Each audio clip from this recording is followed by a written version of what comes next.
heureux de vous retrouver, mesdames, messieurs, fidèles amis de l'autre journal. Nous voici dans une nouvelle semaine avec une nouvelle émission. Le Togo, comment il se porte? Le Togo se porte comme il se porte, comme toujours, avec des scandales que nous connaissons. Aujourd'hui, nous allons encore parler de l'actualité socio-politique de notre pays avec un invité avec nous sur ce plateau. L'invité, c'est une dame que vous connaissez très bien. Elle a entrepris avec le peuple togolais une lutte depuis l'année 90, les années 90. Elle continue et c'est la seule dame d'ailleurs, la seule courageuse qui, en politique, peut dire tout. Tout devant les caméras, devant les journalistes, lors des conférences de presse, lors des conférences publiques. Elle a accepté d'être avec nous sur ce plateau ce jour, cette semaine, dans cette nouvelle émission numéro 119 de l'autre journal. Je veux parler de la coordinatrice de la DMK, entendez par là la dynamique Monseigneur Bodro. Elle est également la secrétaire générale de la Convention des peuples démocratiques africains, CDPA, vous la connaissez, Madame Brigitte Kafui Adjamagbo. Bonjour Madame. Bonjour Monsieur Kouanou, et je suis très heureuse de me retrouver pour la première fois dans votre petit studio, petit mais très mignon. Hein, Merci beaucoup. Et de ce studio partent des informations très utiles, très pertinentes pour les Togolais et les Togolaises que nous sommes. Voilà. Merci beaucoup. Voilà, donc nous nous rendons compte que vous connaissez très bien l'émission L'autre journal. Ah oui, absolument. Je suis une fan de votre émission et beaucoup de Togolais de l'intérieur comme de l'extérieur regardent. Et j'espère que vous en êtes conscient. Donc, je vous encouragerai à aller de l'avant. Merci beaucoup. Malgré les difficultés. Je vous suis très reconnaissante de m'offrir l'opportunité encore une fois de m'adresser aux Togolais, mais au-delà de l'opinion publique nationale. Vous êtes suivi à l'extérieur aussi, donc l'opinion publique internationale. Vous savez, pour nous, femmes et hommes politiques, c'est très important. Surtout dans notre pays où on nous a presque tout enlevé. Oui.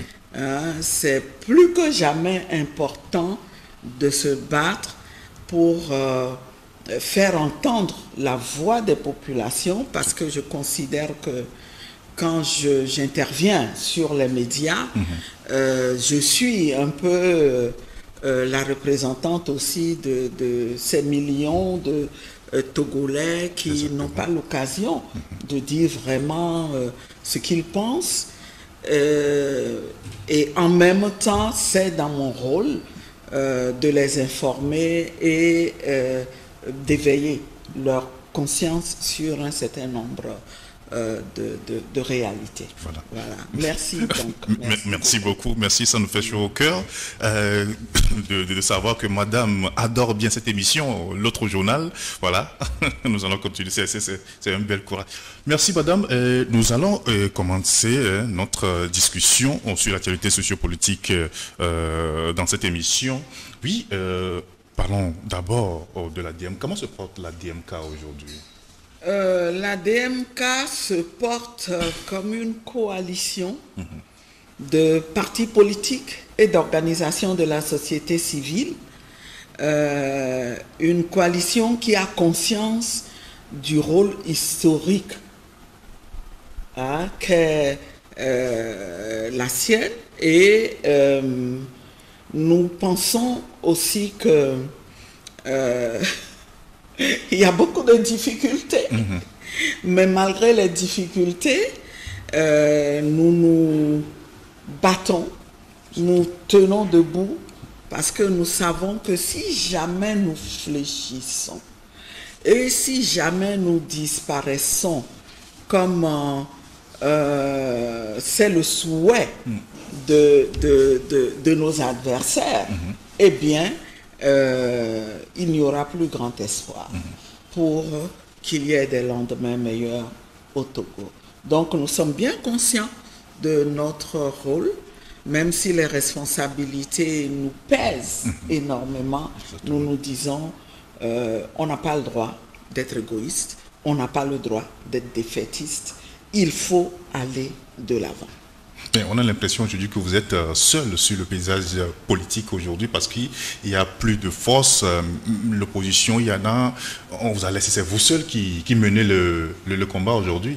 Ce que nous savons, c'est que nous faisons l'effort de coller vraiment aux aspirations profondes des Togolais. C'est en cela que la classe politique est utile.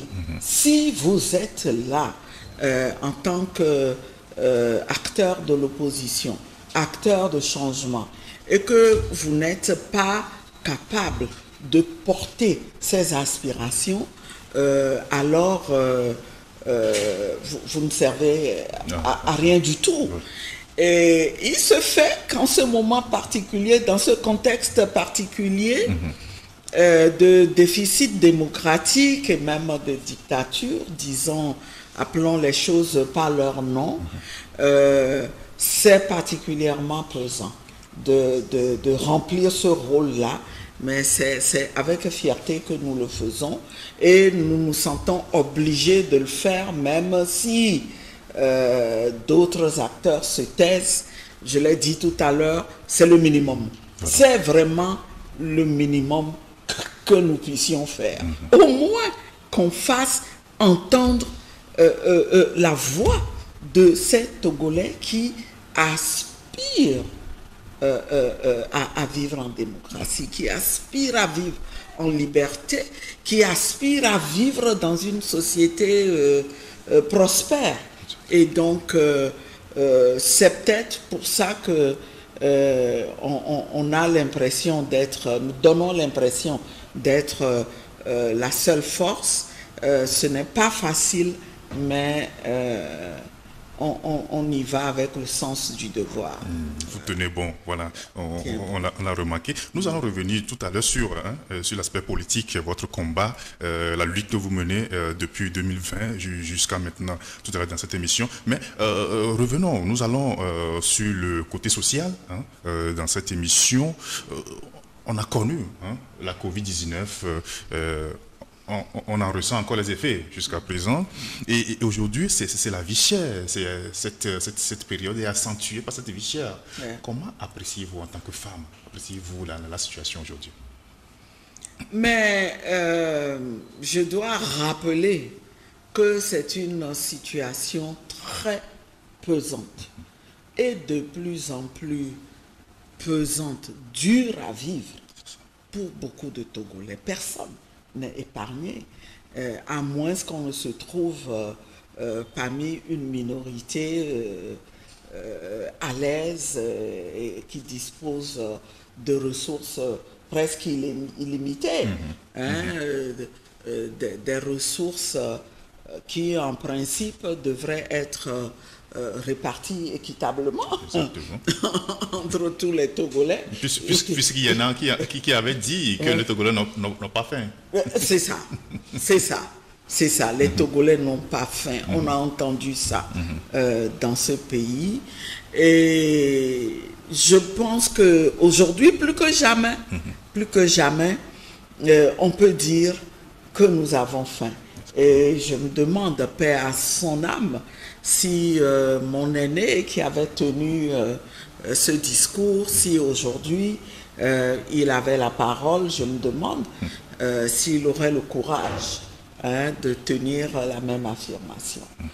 Et je voudrais juste vous donner un seul exemple qui m'a profondément touché.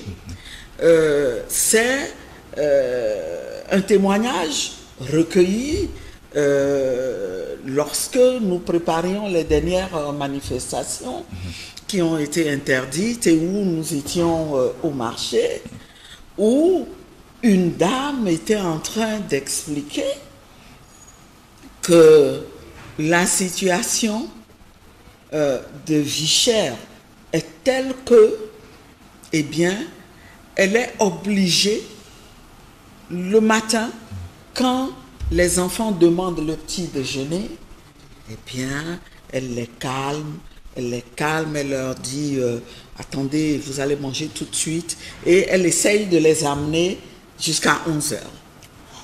À 11h, elle leur donne à manger, et j'ai compris que c'est le repas l'unique et le repas principal de la journée, parce que cette mère de famille a continué en disant, quand ils ont fini de manger à 11h, eh bien, l'après-midi, je m'empresse de sortir de la maison. Et je ne reviens que tard, après que les enfants sont couchés. Ils sont endormis. Et donc, cette pauvre mère, elle ne se retrouvera plus en situation de devoir... là, elle ne sait plus qu'est-ce qu'elle va leur dire. Hein, elle ne pourra plus. Ça va être difficile pour une mère de dire « il n'y a pas à manger ».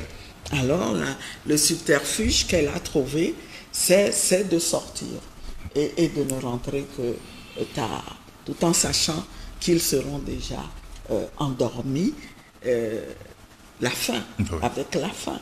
Vous voyez, c'est un exemple assez dur, mais qui illustre la situation de vie chère que les ménages vivent. Et vous imaginez, quand c'est comme ça, c'est plus dur à supporter pour les femmes, hein, qui sont censées faire en sorte que dans le ménage, les membres aient accès au minimum de repas, hein, dont ils ont besoin. Et ce qu'elle dit, cette dame, moi je la comprends très bien. Lorsqu'on voit le prix des denrées alimentaires, aujourd'hui, le maïs, l'ancien, le vieux maïs, se vend à 800 francs le bol. Mais le nouveau, c'est à 1000 francs. Et le litre d'huile qui, il y a quelques semaines, était encore abordable, il tourne autour de 1800 aujourd'hui. Moi, j'ai l'habitude d'acheter l'huile de Nyoto parce qu'on m'a dit que c'est une huile d'assez bonne qualité, c'est de l'huile de coton. Et je l'achetais à 5500, le bidon de 5 litres. Eh bien, aujourd'hui, c'est à 8500 que ça se vend. Et les prix ont grimpé en l'espace de quelques semaines, hein, et ça continue. Samedi dernier, j'ai fait mon marché. J'ai choisi d'aller au marché de Bossimé, qui est plus proche de chez moi. Mais je vous assure que j'étais impressionné par le vide qu'il y avait. Au point où j'ai interpellé une vendeuse d'oignons chez qui j'allais faire mes achats et qui me dit, mais madame, les gens n'ont pas les moyens, ils n'achètent rien, on ne vend rien. Et elle n'a fait que confirmer ce que nous avions constaté plus tôt, toujours lorsque nous préparions les manifestations interdites où nous avons fait le tour des marchés, mais c'était pénible de voir comment ces femmes, ces revendeuses étaient assises, les mains au menton, perdues vraiment dans leurs réflexions, dans leurs pensées, au point où on leur disait, mais qu'est-ce que vous avez? Qu'est-ce que vous avez toutes à avoir la main au menton? Et pour les soulager, on discutait avec elles, on enlevait les mains et tout. Mais je vous assure que ce ressenti, il est plus fort au Togo qu'ailleurs. Parce que ce que je n'accepte pas, c'est d'entendre les gens dire, mais la vie chère, c'est partout, il n'y a pas qu'au Togo, c'est partout. Oui, c'est vrai, c'est vrai que la vie chère, c'est partout. Mais il faut constater que déjà au Togo, nous n'avions pas un pouvoir d'achat aussi fort qu'ailleurs. Prenez rien que le SMIC, qui est à 35 000, alors qu'en Côte d'Ivoire, c'est presque le double, hein, en Guinée-Bissau, presque le double. Et nous, on est toujours à ces 35 000-là depuis des années. Et puis, les rapports les plus sérieux reconnaissent que nous sommes l'un des 2 pays où il y a le plus fort taux d'inflation. Je prends, c'est des données de mars de cette année, où quand vous comparez le taux d'inflation du Togo à celui des autres pays, vous voyez que on a l'un des taux les plus élevés de 8,8%, et après nous, le pays où le taux d'inflation est le plus fort, je pense c'est le Burkina, où ils sont à 13 et quelques pourcents. Mais on est indubitablement parmi les pays où les données montrent que le ressenti de la vie chère est plus fort qu'ailleurs. Et tout ça, c'est pourquoi? Est-ce que tout ça, c'est une fatalité? Ce n'est pas une fatalité. Ce n'est pas une fatalité. On a l'habitude de dire oui, il y a eu la crise sanitaire. Bon, au Togo, on se glorifie d'avoir bien géré, bien maîtrisé cette crise. C'est vrai, on a eu les plus faibles taux, mais c'est avec ses conséquences. Est-ce que ces mesures-là, hein, qui ont été prises, est-ce qu'on ne pouvait pas les atténuer de telle façon que ça n'agisse pas trop sur l'économie? On a vu l'impact que ces mesures ont eu sur l'économie togolaise. Mais avant la vie chère, on peut questionner, avant la crise sanitaire, oui. On peut questionner aussi notre gouvernance. Est-ce que on a fait tous les bons choix qu'il fallait faire en matière d'investissement, par exemple? Nous constatons qu'on a beaucoup investi dans les infrastructures routières. Bon, elles sont là, elles sont réalisées avec des problèmes, bien sûr, mais elles sont là. Mais est-ce qu'il fallait mettre plus de ressources là-bas que dans l'agriculture, par exemple?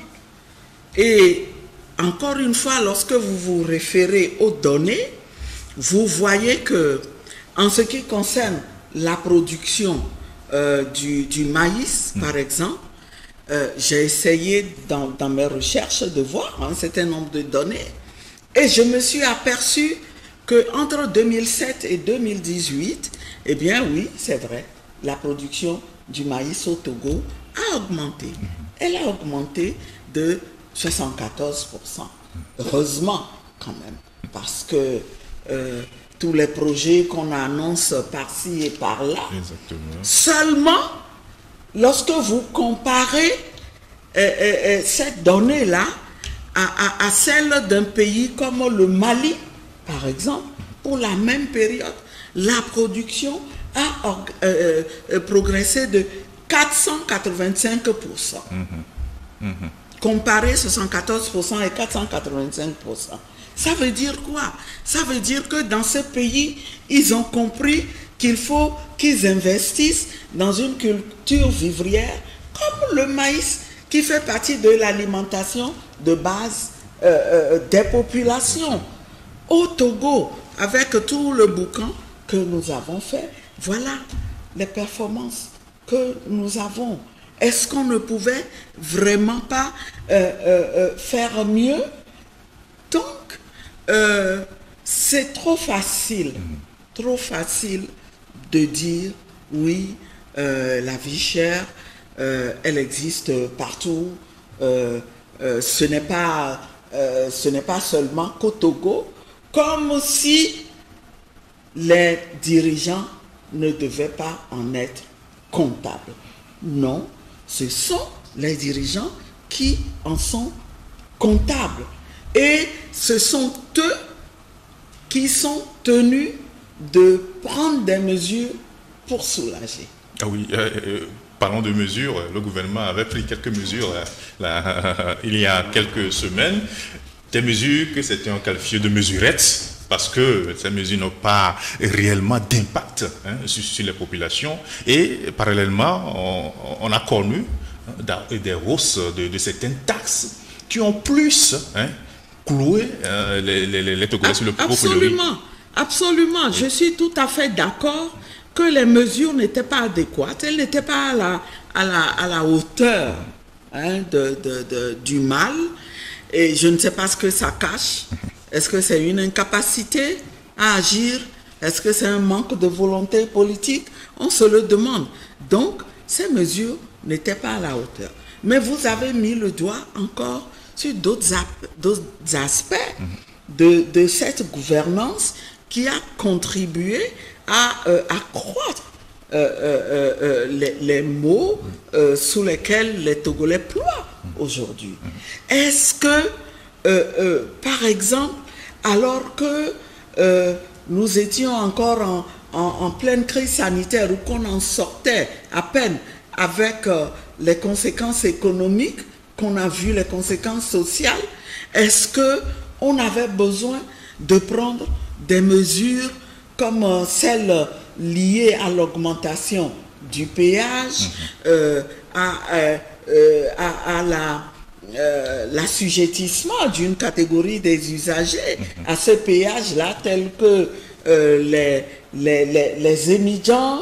Est-ce que c'était vraiment le moment pour décider de la hausse des prix des produits pétroliers? Voilà. Mais toutes ces décisions, qu'on le veuille ou pas, ont contribué à accroître le mal et nous ont poussé à être là où nous en sommes aujourd'hui. Et malheureusement, on craint le pire. On craint le pire si ceux qui sont à la tête de ce pays ne se ressaisissent pas. Il ne faut pas donner l'impression que c'est une fatalité, on n'y peut rien. Ce n'est pas vrai. Ce n'est pas vrai. Ailleurs, mais les gens ont pris des mesures plus convaincantes dans le genre... réduction des salaires des gens du gouvernement. Augmentation des salaires, réduction des salaires des membres du gouvernement. Le SMIC aussi a été augmenté, des subventions vraiment substantielles pour que les prix des produits de première nécessité restent stables et à la portée des populations. Ici, nous n'avons rien connu de tout ça. Et tenez, quand on parle de réduction du train de vie du gouvernement et des officiels, et ça, nous l'avons demandé à la DMK, parce que nous croyons que c'est l'une des mesures qu'il faut prendre. Exactement. Ne serait-ce que par solidarité avec les populations. Et ce serait une mesure de justice, parce que si d'aucuns disent « Oh, les salaires, vous savez, c'est pas grand-chose, un salaire de ministre », mais il s'agit de voir combien de fois le SMIC est contenu dans un salaire de ministre. Combien de fois, et donc, il serait normal que l'État montre qu'il compatit à la situation, que lui-même est prêt à faire le sacrifice qu'il faut pour montrer aux Togolais que il est vraiment de bonne volonté et qu'il fait tout ce qu'il faut. En dehors des salaires, il y a tous ces avantages-là. Tous ces avantages que les gens continuent de s'octroyer. Et je n'ai pas cette donnée ici, mais j'ai consulté la dernière fois lorsque M. Koumou Thomas de Veille économique a fait sa sortie. J'ai bien constaté que le budget de l'Assemblée nationale a doublé en un rien de temps. Et j'ai constaté que, par exemple, dans ce budget 2022, si on demande à l'OTR, qui est vraiment la bête noire, la bête noire des Togolais, si on demande à l'OTR de collecter au moins 814 milliards pour 2022, on constate aussi que rien que cette structure consomme plus de 19 milliards. Est-ce que c'est vraiment raisonnable? L'Assemblée nationale. Est-ce que c'est vraiment raisonnable pendant que l'immense majorité des Togolais croupissent dans la misère? Il y a quelque chose à faire. Et il faut faire des choix qui permettent véritablement de changer le tableau. Et la DMK avait fait des propositions concrètes la dernière fois dans son communiqué. Bien sûr, oui. Nous avions fait des propositions, parmi lesquelles la réduction du train de vie de l'État. Et nous pensons qu'il est possible de renoncer, ne serait-ce que pour un temps, à cette augmentation du péage, mais qui représente finalement beaucoup dans le budget des mensuels des Togolais. Et que les émigrants, par exemple, pour les émigrants, on revienne à la situation d'antan où ils étaient exonérés. Et ce qui nous paraît normal. Moi, quand cette décision avait été prise à l'époque, nous avions réagi d'ailleurs en disant, mais on n'a jamais vu ça, nulle part. On n'a jamais vu ça, nulle part. Et on a comme l'impression que rien n'est fait pour que les Togolais soient à l'aise. Au contraire, on fait tout pour tarir leurs poches, pour leur prendre jusqu'au dernier sou. Hein? Et donc, ces mesures-là, on doit pouvoir les prendre. On doit pouvoir revenir et mieux contenir le prix des produits pétroliers. Ce n'est pas normal. On ne peut pas continuer à tenir un discours qui consiste à dire, oh, voyez, dans la sous-région, on n'est pas plus cher, patati patata, mais dans la sous-région, vous avez vu ce que les gens gagnent? Vous avez vu ce que les gens gagnent? Au moment où on dit ça, il faut augmenter les salaires aussi. Si on veut copier la sous-région, il faut augmenter les salaires. Et puis, nous avons dit, dans ce pays, il y a des ressources. Il y a des ressources qui, si elles sont bien gérées, permettraient aux Togolais de vivre plus décemment. Personne ne lutte contre la corruption dans ce pays. Vous avez déjà vu prendre une mesure pour demander des comptes en cas de détournement. On a créé des multitudes de commissions. Bien, oui, mais des commissions qui sont là, qui utilisent encore les ressources de l'État, mais qui malheureusement n'obtiennent pas de résultats. Moi, je veux bien parler de la Halpucia. Et je le dis tout le temps, je me dis, mais depuis que cette commission existe, en quoi ça a changé vraiment la situation du point de vue de la corruption? Et il y a des dossiers des scandales qui sont révélés dans des pays dignes de ce nom, où il y a une situation d'état de droit. Mais nous avons des institutions qui doivent jouer leur rôle. Mais où sont ces institutions? On ne les voit pas. Elles ne font rien. Au contraire, on préfère être sévère avec le pauvre citoyen qui a volé un mouton, 2 poules, hein, et avec les opposants qui disent des choses qu'on ne veut pas entendre. Est-ce que c'est normal? Est-ce que c'est normal que dans notre pays, prenons l'exemple de ce dossier-là, de la route Lomé-Vaughan, qui est toujours resté au travers de la gorge à tous les Togolais, où un membre du gouvernement reconnaît devant l'Assemblée nationale qu'on a remis des ressources pour faire cette route, mais qu'elles ont été utilisées pour autre chose. Et les seules mesures qu'on a eu à prendre, c'est d'aller trouver de l'argent ailleurs et repayer pour qu'on fasse ce travail.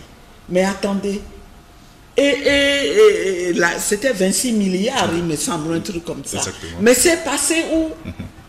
C'est fini? Comme ça? Mais c'est le sang des Togolais. Ce sont les Togolais qui paient les impôts. C'est le sang des Togolais. C'est passé où? Aujourd'hui, personne ne nous en dit rien. Il y a eu l'affaire Bolloré, qui est justement en cours. Et le procès pourrait intervenir avant la fin de cette année. Et nous sommes tellement scandalisés que nous nous sommes constitués partie civile. On suit le dossier et on va voir.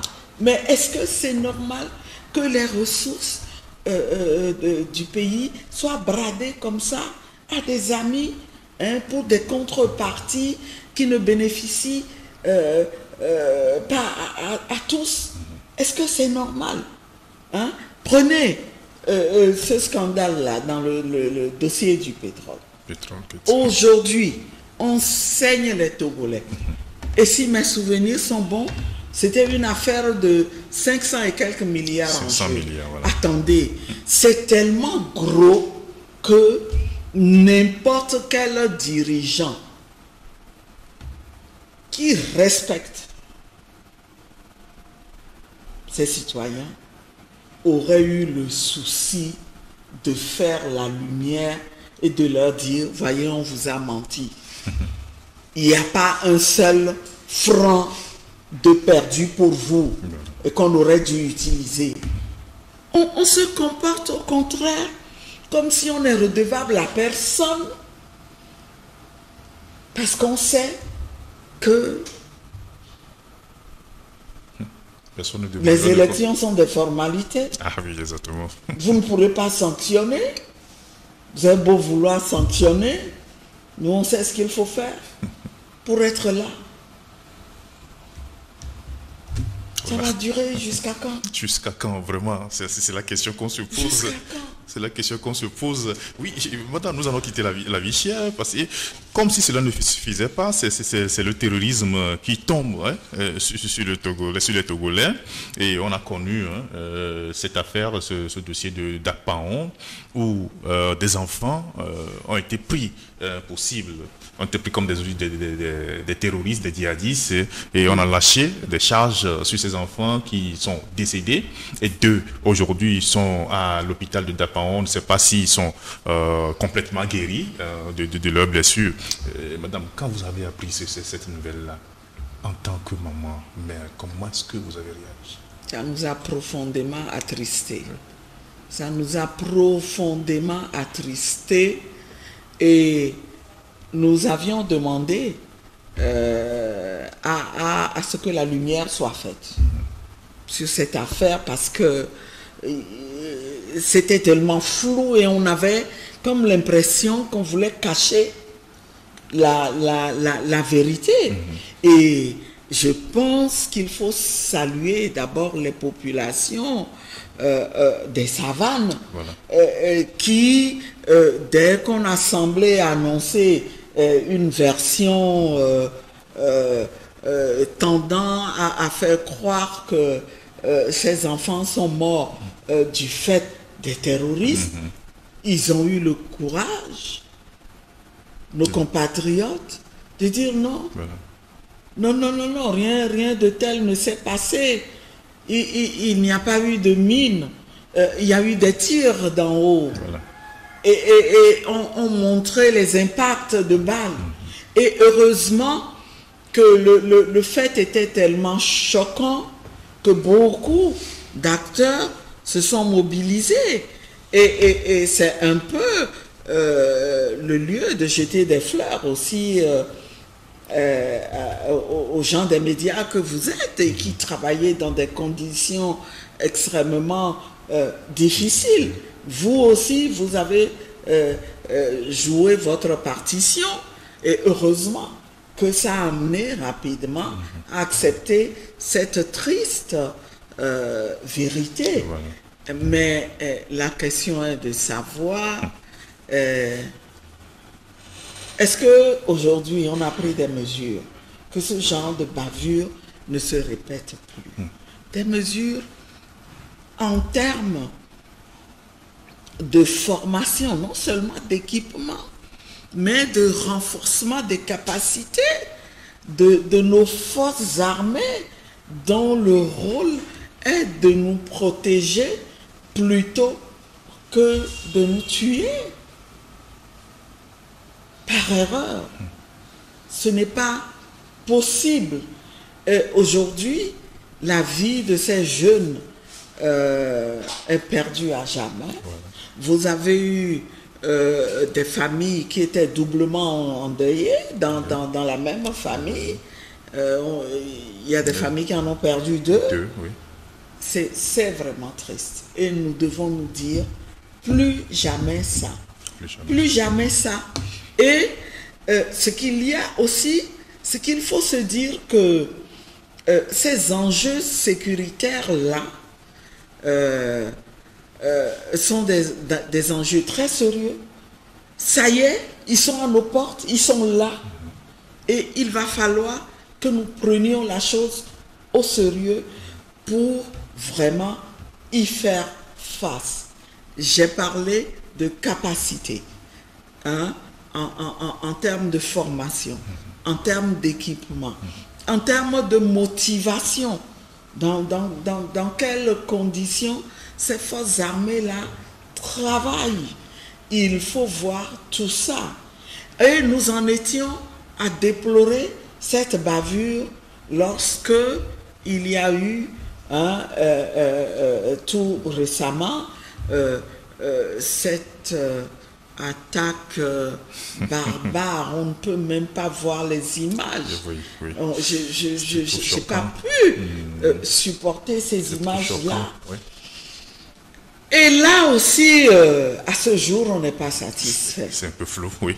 On n'est pas satisfait de la version qu'on nous donne.